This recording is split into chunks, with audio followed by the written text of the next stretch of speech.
Hello everybody, today I would like to address a new topic with Charles. So that will be psychological versus vibrational suffering. But before beginning for this topic, I would like to make a focus on the very important thing that this content is free. So this is very important for us, for you to like, to comment, to share this content. Remember that Charles wrote a book, Vibrational Psychogenetics, and it's very important too to book an appointment to have a session with Charles, because you need to go further than consuming the content or consuming the video, and you need to buy the book at least, or book an appointment with him. So let's start with the topic of this video. So psychogenetical suffering versus vibrational suffering. Like the previous video, we will start with the definition from the dictionary Larousse. So definition of suffering.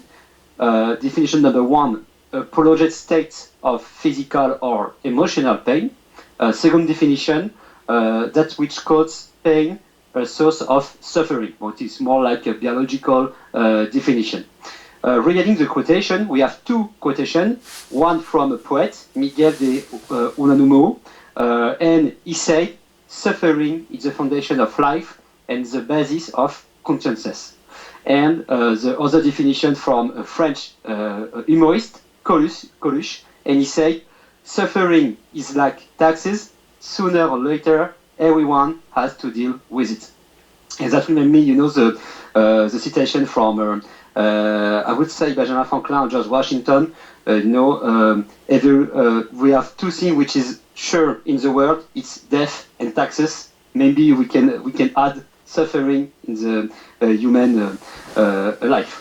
So suffering is universal. It transcends ages, cultures, and personal histories, taking many forms: physical, emotional, existential, whether visible, or silent. It deeply questions our humanity, and the question today is: can we truly understand it? And more importantly, can we learn to live with the suffering? So my first question will be, Charles, can you address or specify a definition of suffering, and furthermore make a definition of psychological suffering and vibrational suffering? Well, psychological suffering is to for a person to suffer from his thoughts, his emotional action or release in his mind, especially. And it's the fact that people will magnetize their thoughts, put importance to their thoughts, to the form that their thoughts take, and it creates suffering because the person believes in those reasonings and those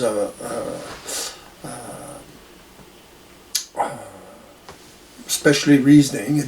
They believe in the form. They believe in as if it was real. And it's mainly because of the way they are programmed. It's purely automatism that creates the emotions because of the unconsciousness, the fact that the person is not conscious of the mechanism.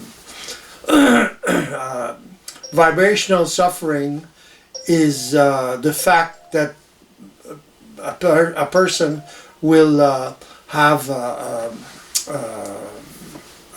mise en vibration, or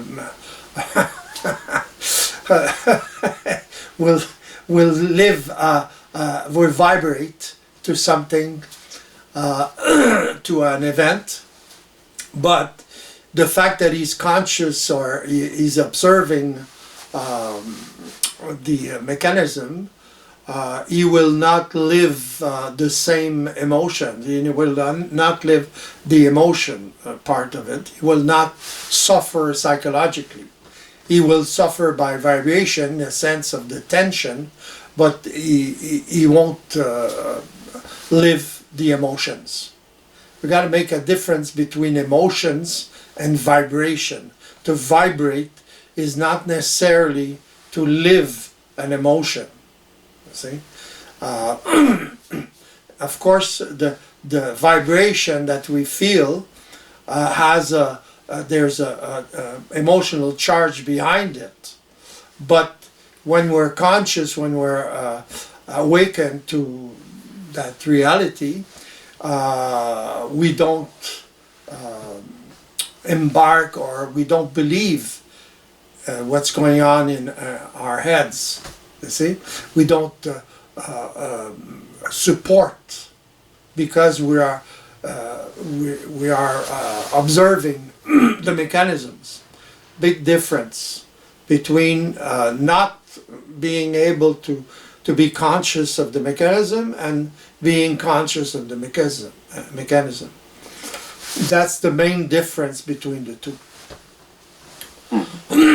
So the main difference is the capacity for one people to be in the observational mode in order to make the difference between being put into vibration, this is the definition of mise en vibration, and leaving the emotion behind it. Exactly. Okay. What is you describe the main differences between well, this is from a pure definition point of view, but how a person who who has been in the evolutionary process, while in what we can call multidimensional processus, they are feeling exactly the same that someone which is still in the psychological thing, like they can be angry, they can be sad, or it's totally flat regarding the emotion. Because sometimes people will think, yes, when you are able to evaluate, you are like a Jedi, you are like a Zen, you are like Buddha, you are feeling nothing. Maybe it's really important to put some specification in it. What's you, Charles? Or feeling regarding, sometimes you will be sad, you will be happy, or it's always flat? It's not a question of flat. Is that when you're put in vibration, as you say, you instantly know what's going on. You see, you know the provenance. In other words, you know the mechanism, where it comes from. So it makes a big difference. You feel the fact that you're put in vibration. You can feel it physically, mentally, and physically, but you're aware of the provenance. So you're an observation, a multidimensional observation of all this. So it doesn't have the same impact, and it collapses as soon as you observe it. It collapses. In other words, you can't live an emotion when you're in a multidimensional observation. You see, when you are in psychological observation, it's because you put credibility in the forms and the colorization from the programs or the automatism. You see, in other words, it connects. Because of a person is not conscious of the mechanism, it connects the emotional charge, and the person lives that emotional charge. You see, he will react to that emotional charge, and he will reason all that because of the event that triggered all that. You see, once the event will trigger the program, and you're put in vibration.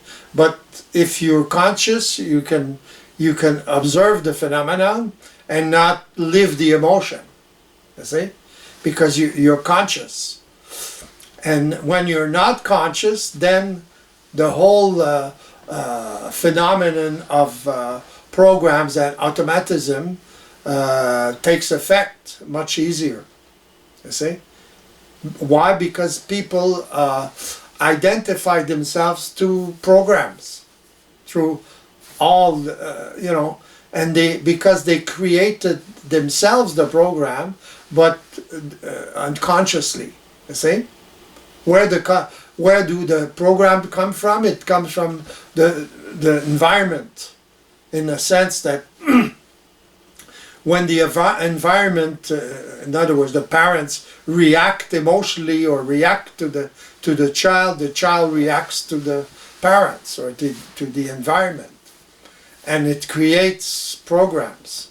Once it's sufficiently repeated, and especially if there's a very big emotional shock, the child lives a certain shock of abandonment or whatever, it registered even more, you see. And that's the basis of the programs. And that's, if a person is not conscious of that, he identifies with that and he reacts emotionally. He believes that the fact that he's put in vibration is because of the event, and not he doesn't take into consideration that there's an emotional charge from the memory and the programs and all that. So that's what I call unconsciousness, a person that is not conscious. See? And which is very interesting with this demonstration, it's the fact that sometimes we are experiencing suffering not because of the current fact, but from the previous memories. Mm-hmm. It's like a present thing will activate a past thing. It's the event will activate by vibration. Will activate the memory, or the charged, emotionally charged memory, or the program. Same thing. Program is an accumulation of experiences. See, it's automatic. After a while, if the person is not conscious of those automatisms, then it is imposed upon him all his life. He has no free will, because the programs are imposed on him, and he believes that his will, his free will, is his own, and his will is from the program. You see? Oh. Yes, because the person will not realize the fact that he's not the program, because sometimes, because I was thinking about the psychological suffering, and I was thinking about the famous poet or like the artist mindset. They think, yes, I'm very sensible, I'm very sensitive, but it's part of my personality, and even furthermore, I will take advantage of this sensibility in order to create my heart and so on. Yeah, if the person uses it, he can use it. Okay, but he will suffer psychologically just the same from it. Modigliani is an example, a perfect example of that. A few other artists. Few poets, yeah. Yeah, and poets, yes. and writers. Artists in general are more sensitive. But that sensitivity is from how they are programmed, you see? It's from the interaction with their environment, their parents usually, and they react in a certain way. Why do they react like that? Because it's normal that the child wants to be secured. He feels insecurity by himself. He feels vulnerable. You see, he has the fear of not being able to survive. You see? Because as soon as he feels he's alone, he lives that instinct of survival, you see? Which is the fear of not surviving. You see? So he needs his parents, especially his mother, for him to be secure, to securize him. You know, once if the mother is not conscious enough or evolve enough to provide security for the child, then he reacts to it.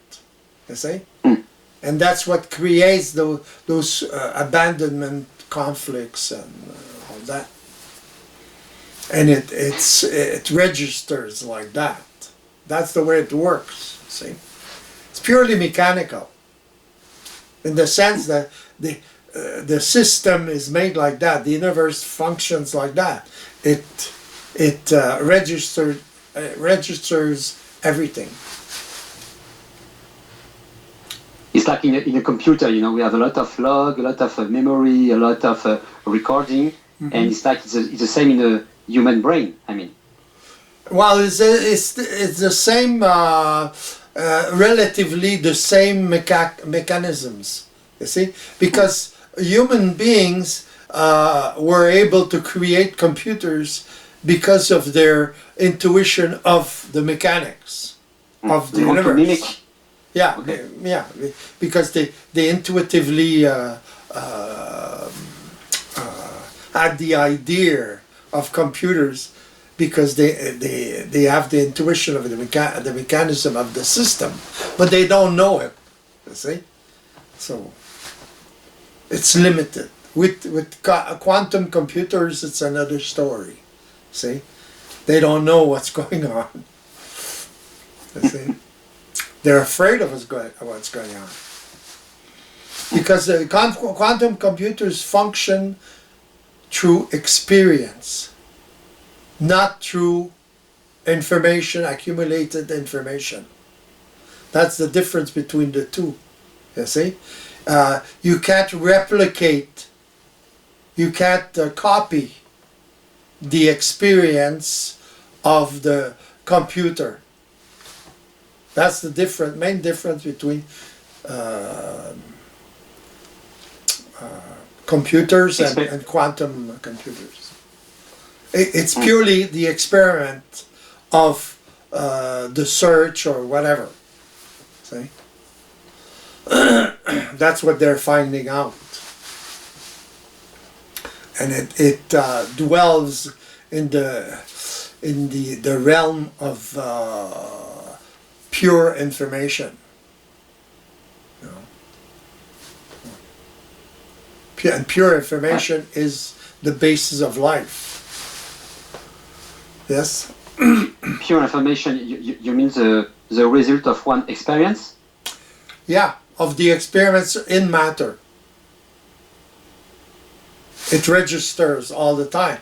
That's the basis of evolution. That's the basis of the evolution of the universe. It's experience. Any species has to live a certain experience of survival to evolve. So that experience of survival is registered. That's what makes a cat a cat. He evolved as a cat, see? Or a dog, or whatever. Depends on the environment. And as you previously said, a human too, you know, because you described, you know, all the abandoned and the concept of the child, when if the child is too much alone, he will create, you know, the processes of abandonment and so on, and all the phenomenon behind it. Exactly. Yeah.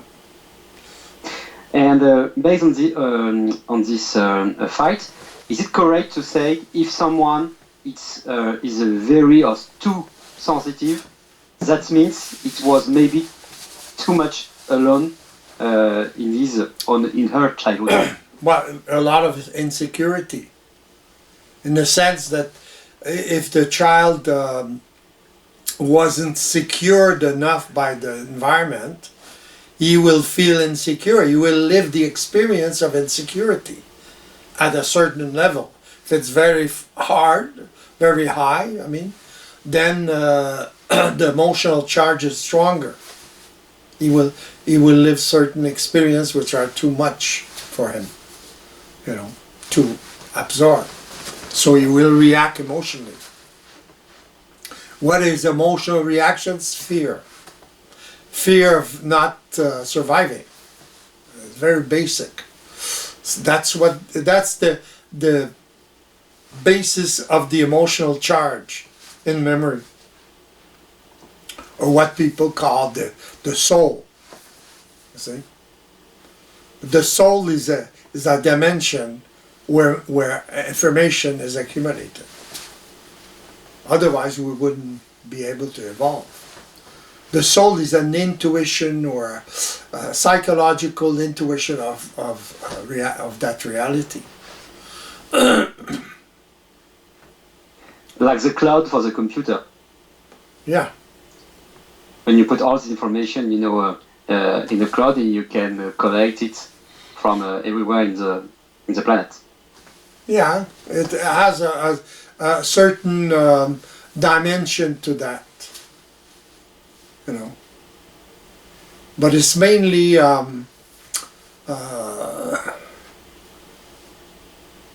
the connection between consciousness and the accumulation of information is through contacts, through experience between humans or between a certain species.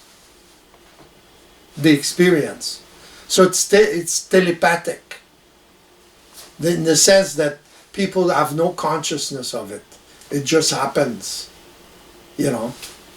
Has an influence on when it's manifested through words or whatever. It has an influence on other humans, you know. So it's registered. So it's hard to define that dimension as a place or locally. It's not local. Everywhere? Yeah, in a sense, yeah.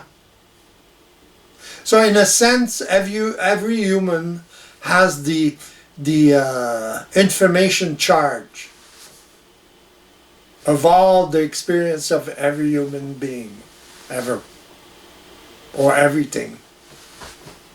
It's holographic. So an hologram, if you take a part of the hologram, you have the whole hologram.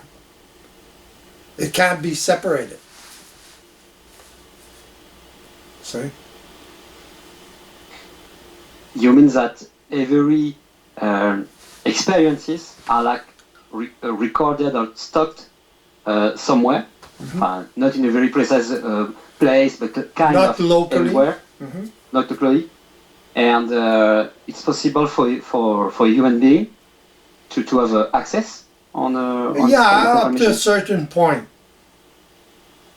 But people won't have access to that information because they want to. So that's the catch.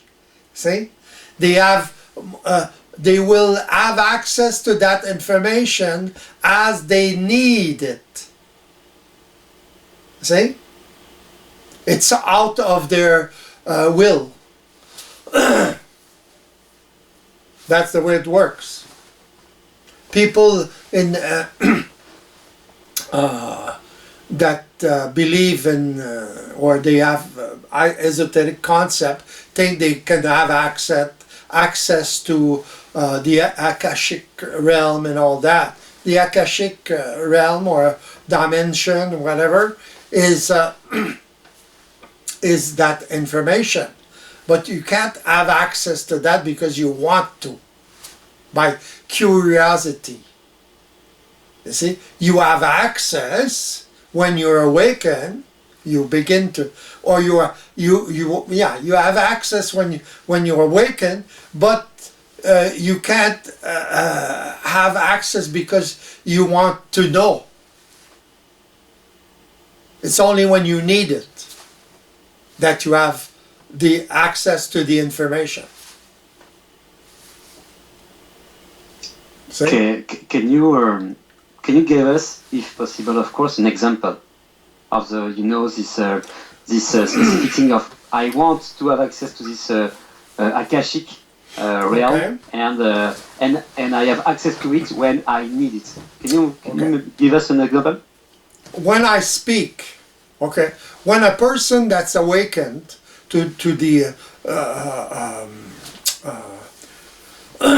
system, the reality of the system, he has access to all the information. But he will only have the information, or only be able to manifest that information through his words when he needs it. See? In the sense that if let's say you ask me a question about the mechanics, and I never talked to it about that before, I will start to talk about it, okay, and then eventually the information will be there. I will speak that information because I'm connected to the vibration or to the reality of the system. The key is to be connected to the reality of the system, in the sense that of the vibrational mechanisms of the system. So once you're connected to that, you will have answers to any questions eventually. That doesn't mean a person will have direct access and have the answer right away. See? It can take some time before he has the information.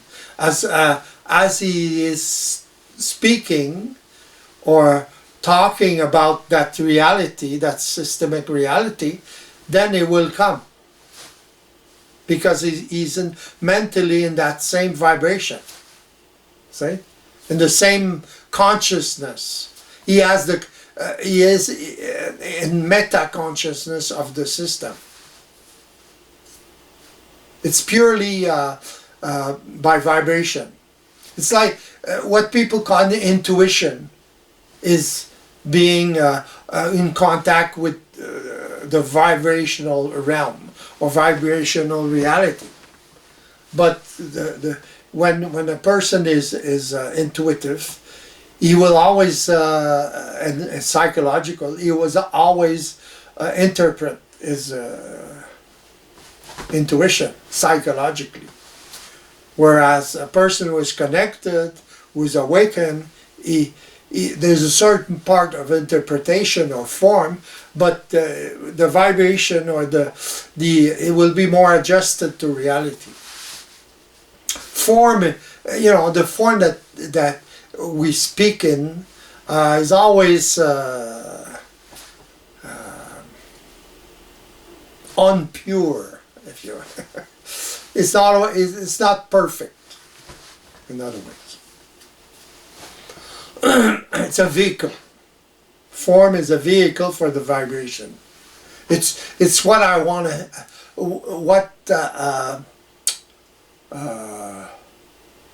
what I want to say, what I want to say, that's important. It's not what I'm saying in what form I'm saying it. So a person who's listening to that has to listen in a certain way. In the sense he has to be predisposed, to absorbing that reality. If he thinks all the time if he wants to recuperate psychologically what is the information, and then he will interpret it psychologically, and it will be different. And that's the basis of the resistance an individual lives when he is in contact, or he starts being in contact with that reality. It's not natural to him, it's totally foreign. That reminds me, when we were speaking in the previous videos, one before maybe, about the capacity of being available, disponible, as we say in available, French. yeah.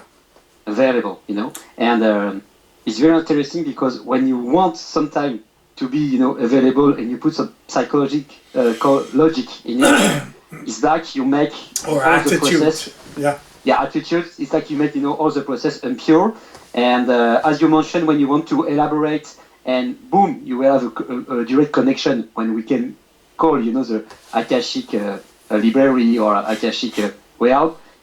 It's really the moment when you are available and you are not trying to be in an attitude and so on. It's like chasing the lightning, Some people want to catch the lightning and they build the metal thing. And when you describe the phenomena, I want in my mind, this picture of the people that want to catch the lightning, and you have to be in the perfect position, perfect place, and it can be good, analogy or illustration of being available in order to catch the.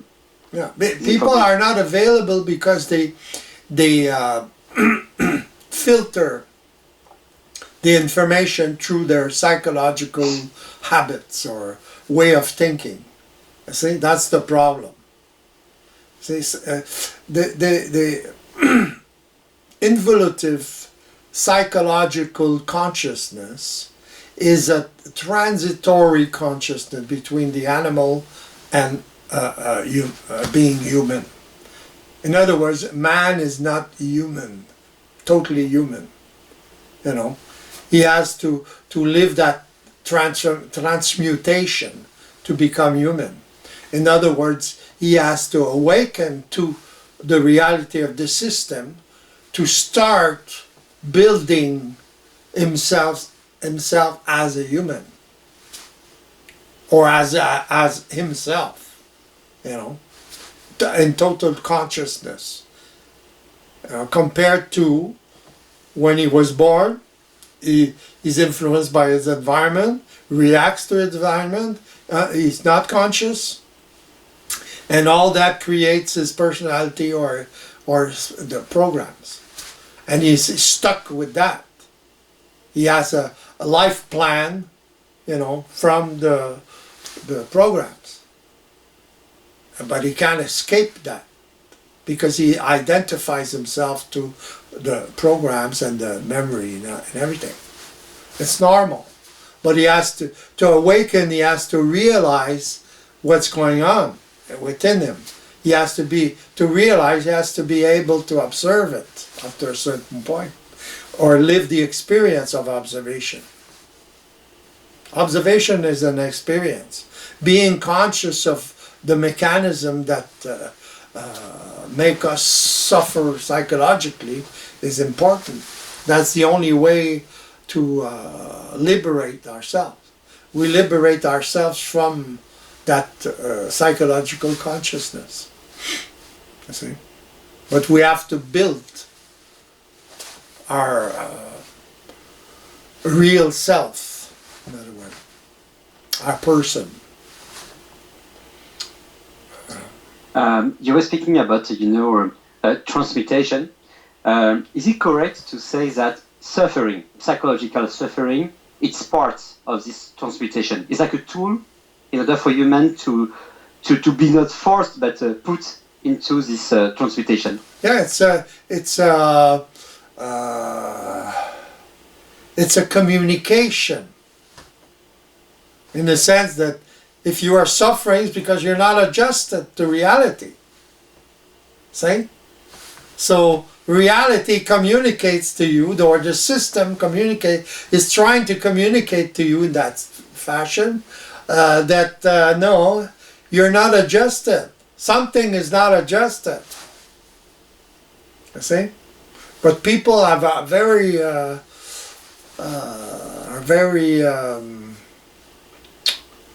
hard-headed, right? Because of the habits and the programs and the automatism. They think Psychological consciousness is the nec plus ultra, and intellect is the nec plus ultra. It's not. See? We have to use the intellect, not being used by intellect through psychological consciousness or psychological unconsciousness. Because a person that functions psychologically, he has a certain conscience that's superior to animals, but it's not sufficient to liberate ourselves from the psychological suffering, which is the non-adjustment to reality. Okay. Yes? No, but because, yes, but because some people, the majority of the people today, they are stuck in this, psychological suffering, because they are not making the difference between, what they are really are and the suffering. I was thinking again about the poet, the artist, and some of them will say, suffering is part of who I am. They are living the suffering every day. They will have depression. They will have, what we call a melancholia, melancholy. And they will say that it's part of me. So I don't even want to make the... So imagine, it's a lack of sensitivity to suffering. See? They're so used to it, and because they use it a little bit, but to use it, they have to suffer a lot. See? It's disproportionate. That's the problem. But when you reason like that, that's because you're really totally unconscious of reality. And those are the more evolved. Imagine, artists, in a sense, are more involved, more sensitive, but their sensitivity goes that way instead of that way. Instead of using their sensitivity, they are subjected to their sensitivity. Why? Because they interpret in a psychological way. What you just said is a horrifying interpretation of reality. You know what I mean? So, imagine. That's the problem. The problem with humans today is being totally unconscious of the reality we are talking about. But totally. One has to be initiated or to that reality. The videos that I make are a part of that contact with that reality. But to really make a contact with that reality, you need a vector. So a vector is a person who is already awakened and can permit the experience of that reality. See? By adjusting the person who is submitting himself to that experience.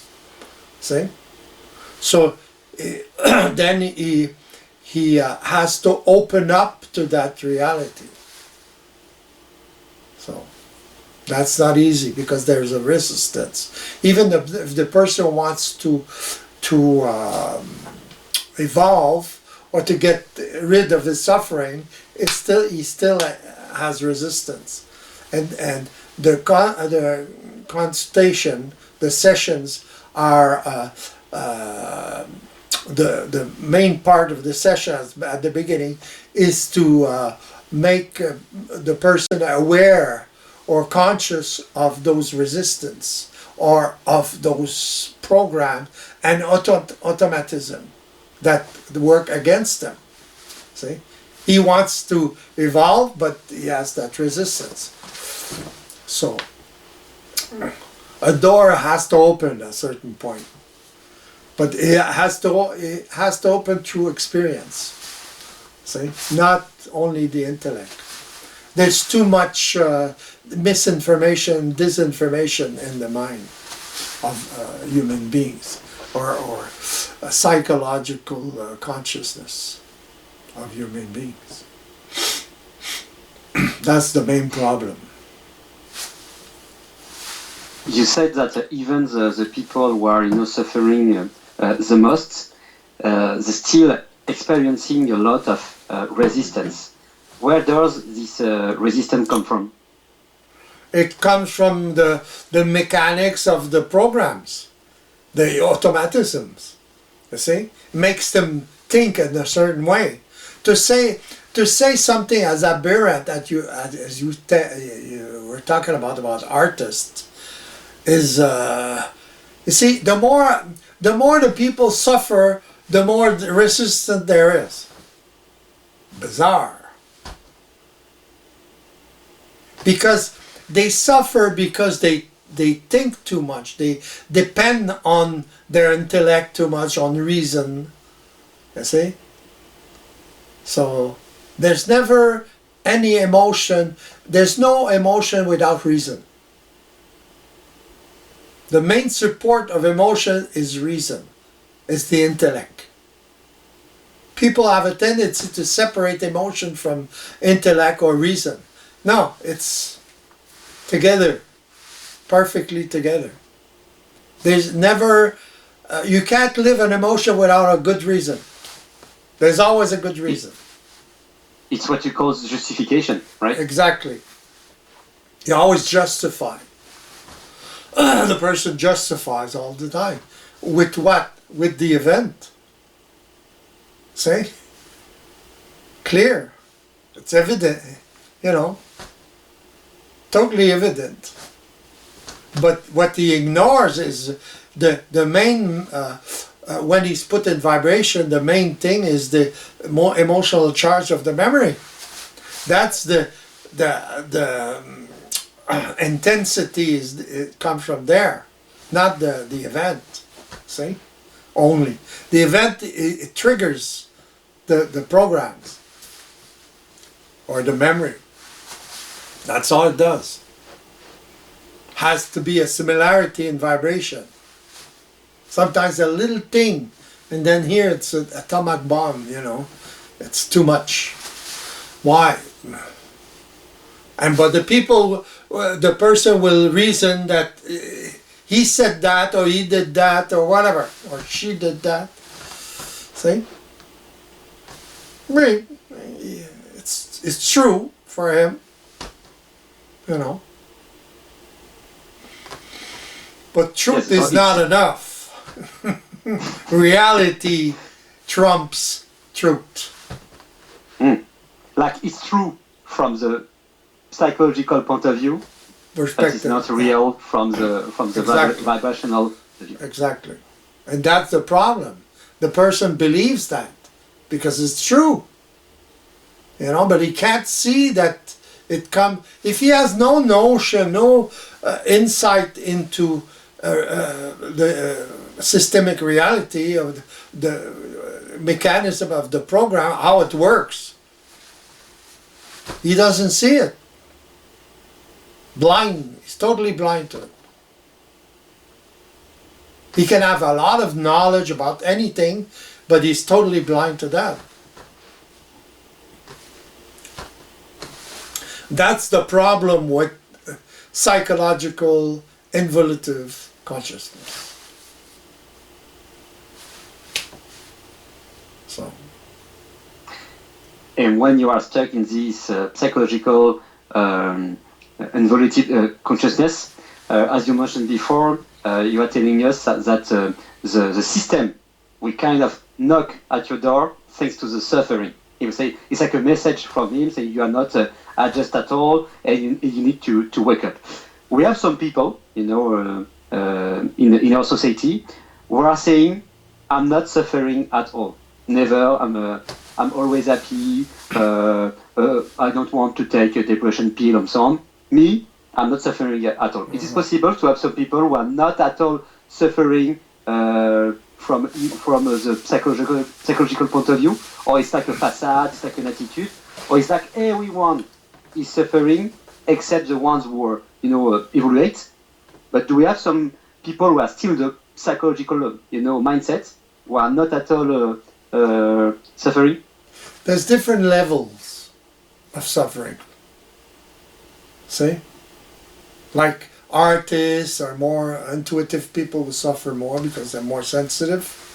But other people, they don't, they don't bother with existential philosophy or whatever of life. So they just live like robots. They will suffer from that lifestyle, a certain point. But in general, they don't suffer that much. But most people suffer psychologically. Look at the statistics about pills and all that people take all the time, to counter depression or anxiety, etc., etc. In France, it's an industry, Pardon? In France, we have like the world record, of antidepressant pills. Number one in the world. Oh yeah, French. Oh yeah, number one in the world. Okay, so that's why people they suffer too much. So they what does a pill like that do? Is it freezes the nervous system, so you don't feel as much, and usually people it will affect their sexuality, so because it numbs the nervous system. That's the only way they can not, but they still have the same problems, but they don't vibrate as much. Or they don't feel, they have the same programs, but they don't feel as much the intensity of the vibration, because they're stone,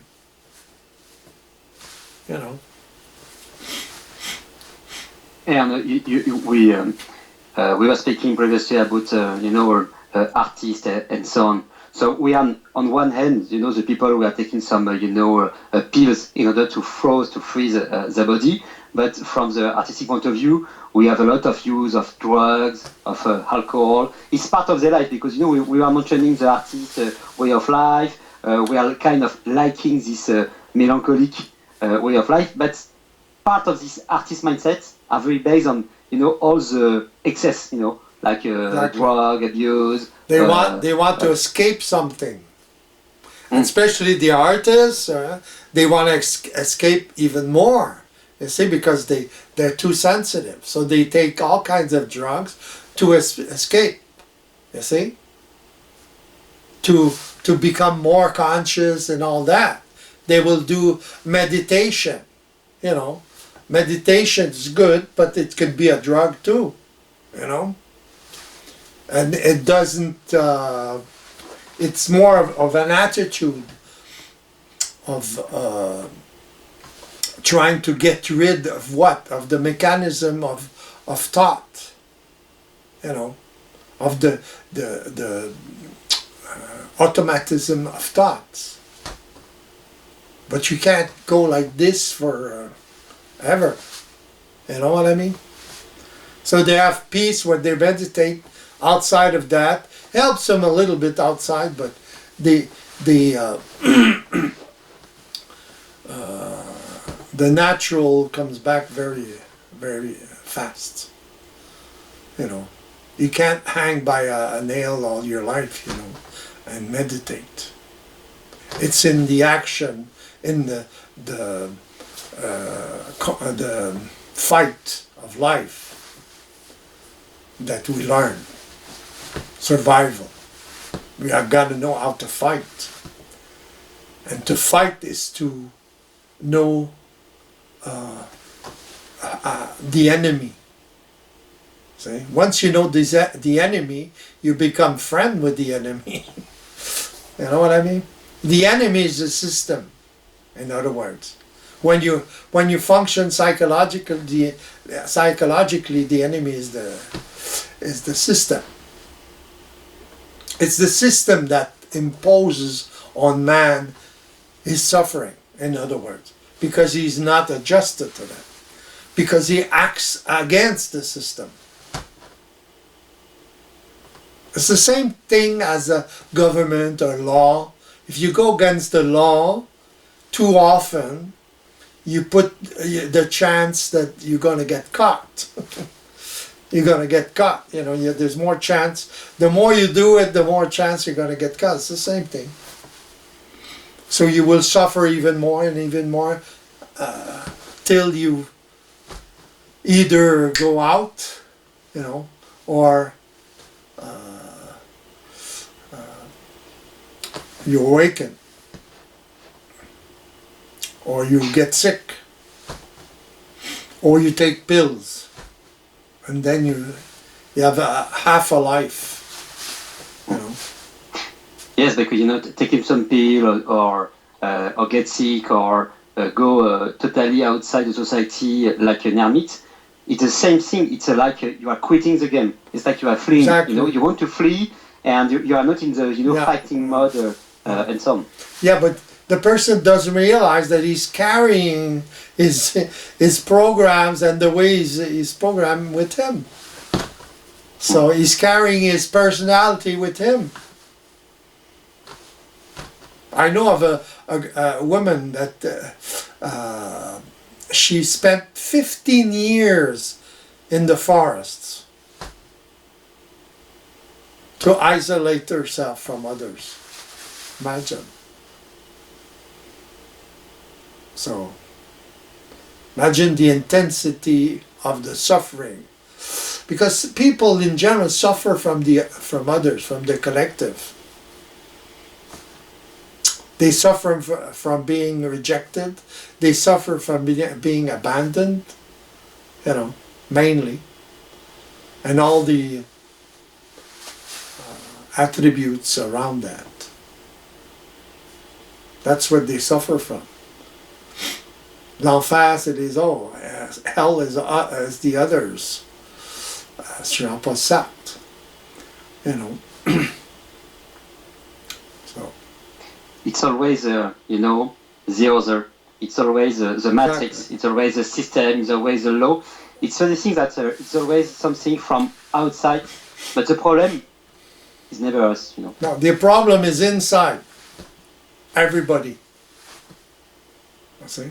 There's a reality about others, you know, but because they're not adjusted.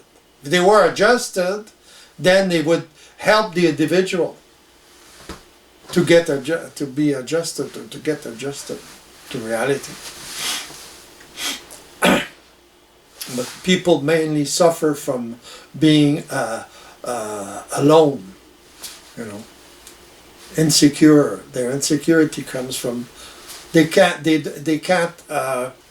or they have difficulty taking their responsibility of their person because they identify too much with the programs, their personality, or what they call their personality.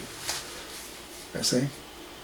Once they awaken to that personality or the mechanism behind the personality, then they start awakening and realizing and being more centered and not as influenced by others as much as they evolve.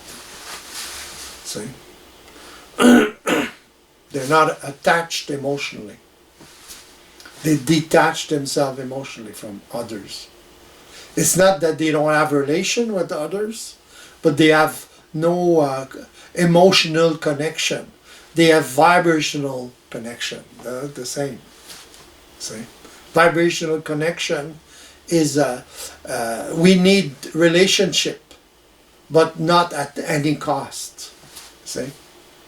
So when you awaken to that reality, then you don't attach yourself to people who don't have the attributes to live a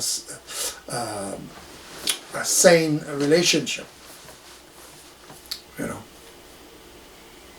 So when you have two people like that, then you have a more superior relationship. You don't need to live the emotions. The emotion is just a fear. Emotions are fear, you know, fear of losing, etc. That's what people call love between two people. But usually they at the same time they feel euphoria and they feel the fear of losing. That's the criteria for the fact that, okay, I think I'm in love because I fear to lose the person. You see? But they don't factor other qualities or absence of quality of the person. See? It's not based on the quality of the relationship. It's based on fear of losing. You got to be very alone, or not being able to live that individual, or that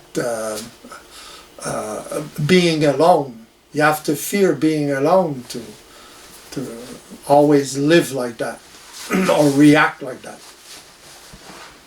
Okay? That's why a person who is awakened, he's more centered.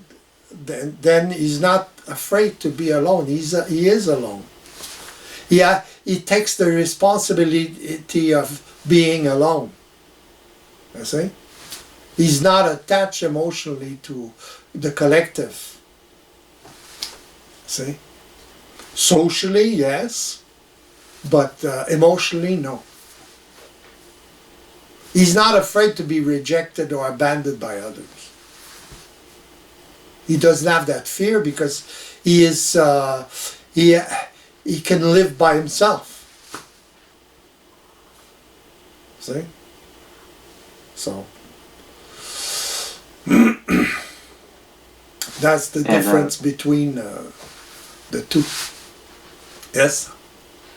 Yes, so every psychological suffering or even psychological existence or life or living are based on fear. If we won't put everything in a nutshell. The relationships, most relationships are based on fear of losing, not based on quality only. See, because they can't take the responsibility of themselves. Yes. What do you mean by responsibilities of being alone? Well, the sense that they're not afraid of a person who lives that is not afraid of not surviving. He has no fear of not surviving. The more he evolves, the less fear he has of not surviving. So he's conscious of what's going on. So he has less fear. You see, he can be alone and not live insecurities. See, so when two people live the same thing, let's say a woman and a man are awakened, then they don't base their relationship on fear. They base their relationship on fear of losing. They base their relationship on the quality of the other. You see? Even if there's certain lack of quality of certain things in the person. See? But the qualities will trump the lack of qualities. So he bases a relationship on that. There's something I would like to ask, maybe in order to finish this interview. I found something very interesting in the fact that you are yourself an artist. You consider yourself as an artist, I guess. And because I was thinking about the other, psychological artists, poets, or even painters, how do you use the vibrational suffering for your art, for your creativity?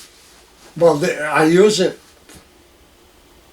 in the sense that because I'm conscious of the provenance programs, because of memory and all that, I use the energy. Because once you're in observation, conscious observation or meta consciousness of the mechanism, especially in real time, when you're put in vibration, then the emotional charge just collapses. It becomes a pure energy, or indifferentiable energy. See? You can't there's no difference. It's pure energy. So then you can use it. You're not induced to use it in a certain way. You use it as you fit, as you need. See? Not as you want, psychologically. You know what I mean? As you need. So that's the big difference.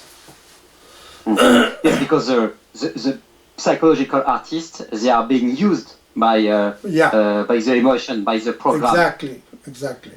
But you, in the contrary, in the other hand, you are using this exactly. Yeah.